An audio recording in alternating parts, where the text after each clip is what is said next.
माननीय सभापति महोदय, मैं माननीय मोदी जी के इस तीसरे टर्म में जो 48,21 करोड़ रुपए का बजट प्रस्तुत किया गया उसका स्वागत करता हूं, अभिनंदन करता हूं। माननीय प्रधानमंत्री जी और सीतारमण जी को मैं बहुत बहुत बधाई देता हूं। देश के इतिहास में शायद मैं ये कह सकता हूं कि सदियों के बाद हमारे यहाँ मुगलों ने राज किया, अंग्रेजों ने राज किया, कांग्रेस ने राज किया, मोदी जी का राज आने के बाद इस देश की जनता को लगता है सुनहरा लग रहा है एक एक पल। कई सदियों के बाद तब्दीली हुई है। अगर इस देश में तब्दीली हुई है तो मोदी जी के आने के बाद हुई है। इस देश में तब्दीली हुई है, विकास हुआ है। मैं नेता प्रतिपक्ष जी को सुन रहा था। नेता प्रतिपक्ष जी जब खड़े हुए तो जोड़ो जोड़ो भारत जोड़ो, इस देश को तोड़ने का काम किसने किया? पाकिस्तान किसने बनाया?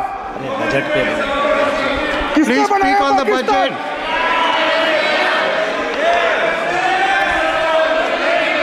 जरा बताइए ना, किसने बनाया पाकिस्तान? ये बताइए जरा। कोको द्वीप को बर्मा ने किसने दिया? बर्मा को, कोको द्वीप को बर्मा को किसने दिया? कुछ जवाब है आपके पास में? अरे आप जरा ये बताइए, चीन को किसने दिया हमारा हिस्सा? जरा ये आप बताइए, हमारे लद्दाख के हिस्से को किसने दिया? पाकिस्तान को। जब डोकलाम में चीन, डोकलाम में जब चीन please speak on the budget आगे बढ़ रहा था, तब राहुल गांधी जी चीन के दूतावास में बैठे हुए थे। चीन के दूतावास में जाकर उनसे समझौता कर रहे थे। मुझे तो लगता है, मैं राहुल जी का भाषण मैंने बहुत ध्यान से सुना। वो बात कर रहे थे नीट की। छत्तीसगढ़ की पीएससी परीक्षा में कांग्रेस की सरकार में इतना भ्रष्टाचार हुआ कि उसके चेयरमैन आज जेल में है। उसके चेयरमैन आज जेल में है। आप जहां पर राज्यों में कांग्रेस की सरकार है उसके बारे में आप बात क्यों नहीं करते?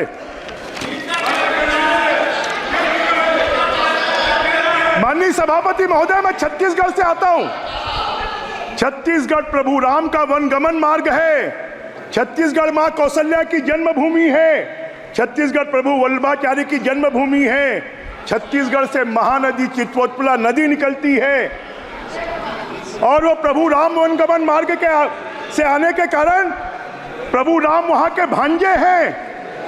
रामायण की एक चौपाई है, जाको प्रभु दारुण दुख देही, वाकी मति पहले हर लेही। मुझे लगता है कि राहुल जी और विपक्ष की मति को भगवान ने पहले ही हर लिया है। अरे जिस पार्टी को 244 सीटें मिलती हैं, 99 सीट वाला बोलता है कि हम फेल हो गए। 244 नंबर ज्यादा है कि 99 नंबर ज्यादा है? क्या हो गया आप लोगों को? अरे बताइए ना, क्यों इतने उत्साह में है? 244 नंबर ज्यादा होता है कि 99 नंबर ज्यादा होता है? अभी वो बोल रहे थे माननीय सभापति जी कि इस बजट में एससी के लिए कुछ नहीं है, एसटी के लिए कुछ नहीं है, पिछड़े वर्ग के लिए कुछ नहीं है। जरा बताइए, प्रधानमंत्री आवास किसको मिलेंगे? जरा बताएं, नल जल योजना का फायदा किसको मिलेगा? जरा बताइए, 4 करोड़ नौजवानों को अगर रोजगार मिलेगा तो उसका फायदा किसको मिलेगा? अरे आपके जैसे एससी एसटी या पिछड़े वर्ग का शोषण करने वाले मोदी जी नहीं है। मोदी जी ने इस देश को 4 जातियों में बांटा है। एक युवा होगा, एक किसान होगा, एक गरीब होगा, एक महिला होगी। वो किसी भी जाति धर्म के हो, सबका विकास होगा। आपने क्या किया? आपने क्या किया? आप इस बजट का विरोध क्यों कर रहे हैं? क्योंकि इस देश का विकास पसंद नहीं है। किसानों का विकास पसंद नहीं है, इनको महिलाओं का विकास पसंद नहीं है, इनको युवाओं का विकास पसंद नहीं है, इनको देश की सीमाओं का विकास पसंद नहीं है, इनको पसंद है तो खाली एक परिवार, 2 परिवार, 4 परिवार, 5 परिवार का विकास पसंद है। बहुत SC ST पिछड़े वर्ग की बात कर रहे थे। राहुल जी, आप क्यों बन गए प्रतिपक्ष के नेता? आपने क्यों किसी SC ST को नहीं बनाया? क्या कांग्रेस में कोई SC ST जीत कर नहीं आया? किसी पिछड़े वर्ग को आपने क्यों नहीं बनाया? क्यों नहीं बनाया?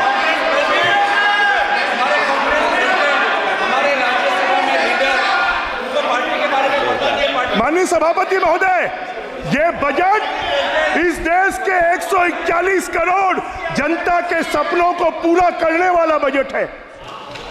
ये बजट संविधान, भारत की तरक्की का बजट है। ये बजट हिंदुस्तान को सशक्त बनाने वाला बजट है। ये बजट हिंदुस्तान को शक्तिशाली बनाने वाला बजट है। ये बजट भारत को स्वाभिमानी बनाने वाला बजट है। ये बजट भारत को आत्मनिर्भर बनाने वाला बजट है। मेरे को लगता है कि शायद सीतारमण जी ने जो बजट की किताब दी, उस किताब को आपने पढ़ा नहीं, और अगर पढ़ा है तो आपको दृष्टि दोष है। यहाँ की हमारी एनेक्सी में आंख का इलाज करने वाले हैं डॉक्टर, जरा जाके आप दिखा लीजिए, आपके दृष्टि दोष को दूर कर लीजिए। माननीय सभापति जी, राहुल जी ने, हमारे नेता, हमारे प्रतिपक्ष के साथी बार बार महंगाई की बात कर रहे थे। मैं आपको बताना चाहता हूं, 1999 में जब अटल जी प्रधानमंत्री थे, इन्फ्लेशन दर 4.67 थी, 2005 में 5.80 थी। जब कांग्रेस का राज 2012-13-14 में था, तब इन्फ्लेशन दर 11.12% थी, और आज इन्फ्लेशन दर 4.83 है। 7% इन्फ्लेशन दर कम है, महंगाई कम है। आप कभी इसको देखते क्यों नहीं है? अब ये बात कर रहे थे कि मध्यम वर्ग के लिए कुछ नहीं कर रहे। जरा आप बताएं, इनकम टैक्स के में जो कमी की गई है, 7,75,000 तक का स्टैंडर्ड डिडक्शन होगा, उसमें सेक्शन 87A में उनको 7,75,000 तक का कोई इनकम टैक्स नहीं लगेगा। आपने कभी किया था? 2 लाख रुपए, ऐसे ज्यादा आपने कभी नहीं बढ़ाया। अभी लगभग 8 लाख रुपए के बाद, डिडक्शन के बाद इनकम टैक्स नहीं लगेगा। माननीय सभापति महोदय, मैं लॉ का छात्र भी रहा हूं, मैंने भारत के संविधान को भी पढ़ा है। भारत के संविधान में क्या लिखा है? संपूर्ण प्रभुत्व संपन्न राष्ट्र की संकल्पना की गई है। मैंने तो अभी शुरू ही किया है सभापति जी।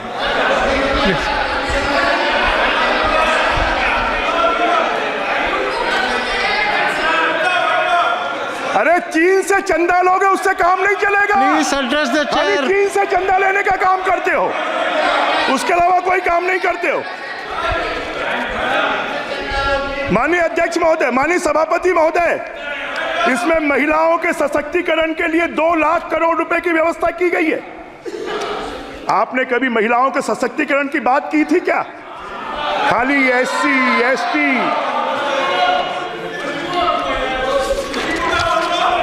माननीय सभापति महोदय, ये राहुल गांधी जी छत्तीसगढ़ गए थे, इन्होंने वहां का कांग्रेस के पार्टी का घोषणा पत्र जारी किया। उस घोषणा पत्र में कहा कि हर महिला को 500 रुपए महीने का देंगे। क्या हुआ? आपने नहीं दिया। आज छत्तीसगढ़ की हमारी सरकार 1,000 रुपए महीना महिलाओं को दे रही है, 12,000 रुपए साल का दे रही है। Please conclude the speech. माननीय सभापति महोदय, मैं Please conclude the speech. 2 minute में मैं अपनी बात समाप्त करूंगा। माननीय सभापति महोदय, ये भारत की कल्पना टुकड़ों टुकड़ों में करते हैं।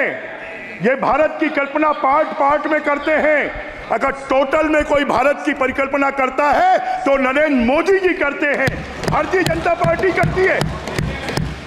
हम विकसित भारत बनाने के लिए यहां पर काम कर रहे हैं। क्यों? आपके 60 साल में आपने कभी धारा 370 हटाई, आपने अयोध्या में प्रभु राम भगवान का मंदिर बनाया, आपने कभी कश्मीर में पत्थरबाजी खत्म की। अरे साउथ पोल में विश्व का कोई देश नहीं जा पाया, अगर चंद्रमा के साउथ पोल में कोई गया तो हमारा भारत गया, उस पर आपको भी गर्व होना चाहिए। हमारी अर्थव्यवस्था जो 11वें नंबर पर थी उसको 5वें नंबर पर और तीसरे नंबर पर लाने वाले कोई है तो नरेंद्र मोदी जी हैं, आपके बस की बात नहीं है। अरे भारत में अगर कोई हमला करता है तो उसके घर में घुसकर जाकर जवाब देने वाले कोई है तो हमारे नरेंद्र मोदी जी हैं। अगर कंडक्टर चिप्स का निर्माण कोई कर सकता है तो हमारे नरेंद्र मोदी जी के राज्य में हो सकता है। भारत में 5G आ सकता है तो नरेंद्र मोदी जी के राज में आ सकता है। अगर भारत में प्रतिदिन 2 महाविद्यालय खुल सकते हैं तो मोदी जी के राज में खुल सकते हैं। भारत में प्रतिदिन 30 किलोमीटर सड़क बन सकती है तो मोदी जी के राज में हो सकते हैं। 5 राज्यों में किसान क्रेडिट कार्ड बनाने की योजना लाई है, उच्च शिक्षा के लिए 10 लाख रुपए तक लोन देने की योजना लाई है, कारीगरों के लिए डॉर्मेट्री बनाने की योजना लाई है, वेतनभोगी कर्मचारियों के लिए मानक कटौती 50,000 से बढ़ाकर 75,000 कर दी है, पेंशन भोगियों के लिए 15,000 से बढ़ाकर 25,000 करोड़ कर दी है। प्रधानमंत्री आवास में 3 करोड़ आवास बनेंगे, अभी मैं सुन रहा था। आपने कभी दिया क्या? राजीव जी के राज में 12,000 रुपए मिलते थे प्रधानमंत्री आवास के लिए, आज 2.5 लाख रुपए मिल रहे हैं। शहरी आवास के लिए 1 करोड़ शहरी आवास बनाए जाएंगे। अरे आपने चांद में तिरंगा नहीं लहराया, मोदी जी ने चांद में भी तिरंगा लहरा दिया। गरीबों वंचितों को सम्मान दिया, किसानों का कल्याण किया, नारी शक्ति को ताकतवर बनाया। अरे अभी तो मनुष्यों के आधार कार्ड बन रहे हैं, अब मोदी जी के राज में किसानों के भी जमीनों के आधार कार्ड बनेंगे, शहरी जमीनों के भी आधार कार्ड बनेंगे। श्री विशाल पटेल।